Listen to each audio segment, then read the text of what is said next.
Pwede diba na? Karang may bayad dito. Hindi yun eh. Taga-picture sa cellphone. Nato. Na camera. Wala, unta na. Baligya mo gusto na ako kasi Ervin kung ano. Ito nga na nato. Hindi ba? Parang magpasulit lang mo. Diyan o. Oo, sige. Lagi for For a better democracy. Matay lang. Madaming tao.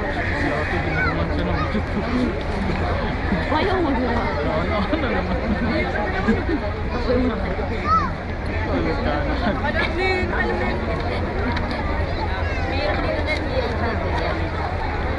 Okay. So, nandito na siya. Mga kababayan, sabay-sabay nating awitin ang pambansang awit ng Pilipinas.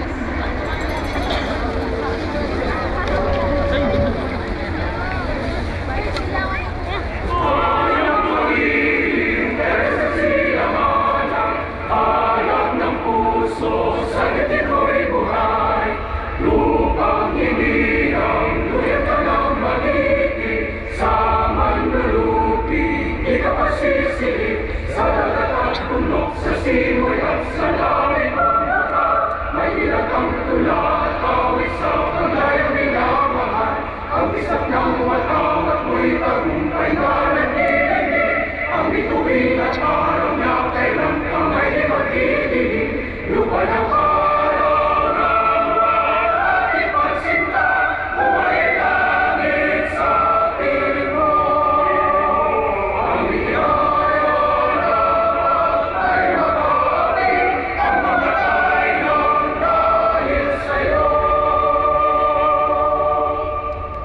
Exercise.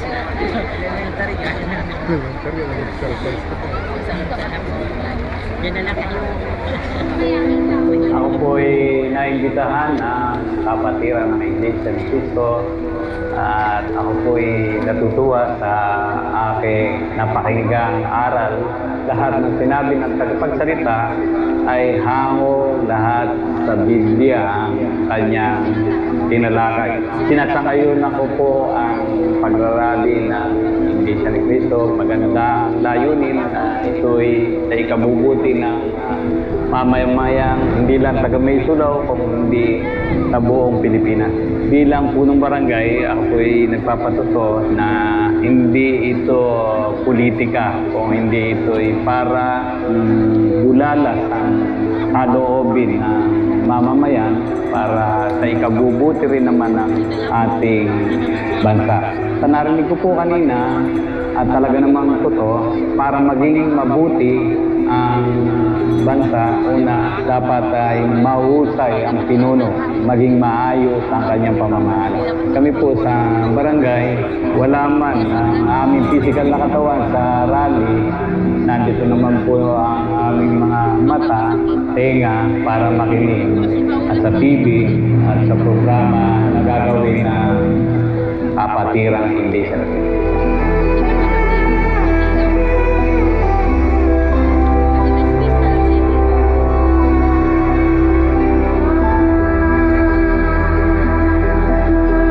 Nais ko po magpasalamat sa kapatid na Eduardo Manalo sa kanyang magandang layunin para sa mamamayan at sa buong Pilipinas.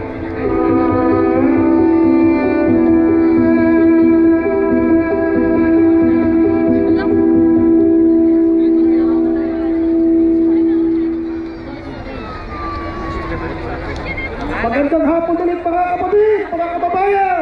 Kaya naman po, kami lang uli ito, hindi kami AI. Kayo!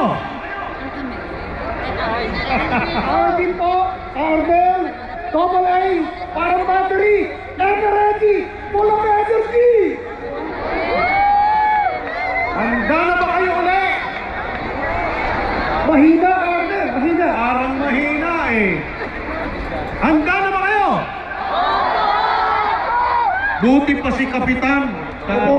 Opo, napanood po natin. Nauunawaan ang dahilan. Kaya tayo narito para sumigaw, humingi ng katarungan. Sabay-sabay tayo. Hustisya! Hustisya! Hustisya! Hustisya! Hustisya! Tatlong buwan na ang lumilipas. Huwag tayong tumahimik. Ipapag natin ang palawagan ng taong bayan. Accountability! Transparency! INC4! Accountability! For transparency! Tatlong buwan yan. Hindi tayo titigil. Tatlong araw tayo dito, mga kapatid! Kaya natin! Kaya natin! Kaya ba natin to? Walang titigil! Walang iwanan! Sige. Pero iwan natin kayo sandali. Hindi, kasi ipapakilala na namin ang susunod po na magsasalita. Sabi? Opo. Makinig tayo mabuti sa mga mahalagang mensahe po na ipapahagi sa ating mga tagapagsalita. Ang una natin tatawagin po ang kapatid na Bienvenido Santiago Jr.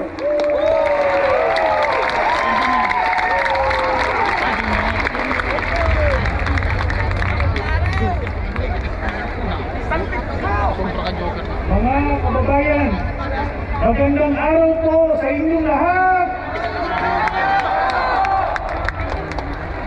Narito po tayo ngayon mula po sa iba't ibang sektor ng ating lipunan, sa iba't ibang relihiyon, iba't ibang samahan at mga organisasyon upang sama-sama nating ikatinig ang napakahalaga at napapanahong mga panawagan. Nais po namin linawin, ito po ay hindi pakikialam sa politika. Pakikialam dito sa politika, mga kababayan. Ito po ay paggamit natin sa ating karapatan at kalayaan sa pagpapahayag at makayapang pagtitipon na ginagarantiyahan po ng ating saligang batas.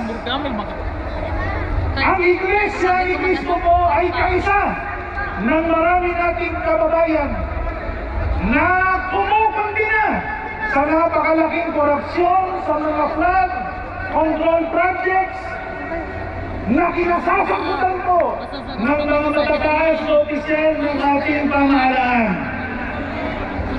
Kaya tayo po ay nagigipagkaisa din sa napakaraming mga Pilipino sa iba't ibang panig ng ating bansa, maging sa iba't ibang panig ng ating mundo na sumusubaybay at sumusuporta at nakikipagkaisa sa rally ito. Tayo po ay nananawagan ng transparency, accountability, justice, at peace. Bakit po ba natin ito isinasagawa, mga mahal nating kababayan? Sapagkat hindi naman po kailangan sa atin na sila na po ang reputasyon ng ating bansa. Maging sa mata ng international community. Paunti po ng paunti ang nais na pautang at mag-invest sa ating bansa dahil sa malalang issue ng katiwalian at kawalan po ng transparency.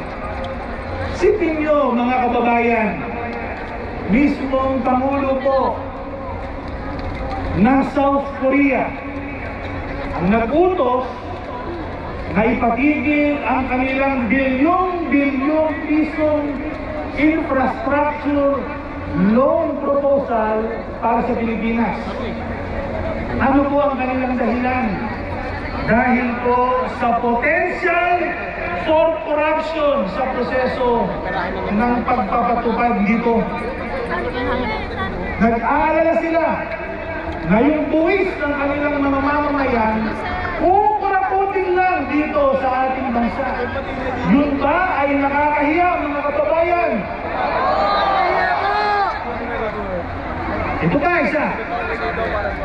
Sa ginanap po na IPEC, Economic Leaders Meeting, doon din sa South Korea, kapansin-pansin po.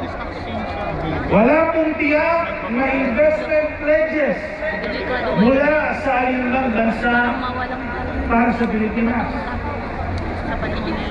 At dito lamang pong Nobyembre 3, inilathala po ng South China Morning Post na the Philippine stock market is the world's worst performer. Yun ba dapat natin ikarangan, mga kababayan? Dapat natin ikahiya yun. Ano ba sinasabi nilang dahilan?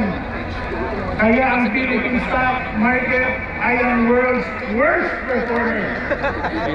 Dahil po sa mga government scandals at ang weak structural integrity na nagtataboy po sa mga foreign investors. Kaya nananawagan tayo sa mga nasa pamahalaan. Panahon na para tayo gumawa ng mga kompletong hakbang. Ayaw na natin ng mga drawing. Ayaw na natin ng mga salita at mga pangakong walang laman. Kompletong hakbang ang kailangan para ibangon ang dangal ng ating mahal na bansa. Kaya kung hindi ho nila ito gagawin, kung hindi nila paiiralin ang transparency, accountability, justice at peace, lalong pupulusok ang ekonomiya ng bansa. At sino lang ang nagpurusa, mga kababayan? Yung ating komunidad, pati yung ating pamilyang magpurusa. Kaya ipinapanawagan po natin ang mga sumusunod. Una, transparency. Dapat gawin bukas sa publiko ang mga investigasyon para makita ng mga taong bayan na yung pagsisiyasa wala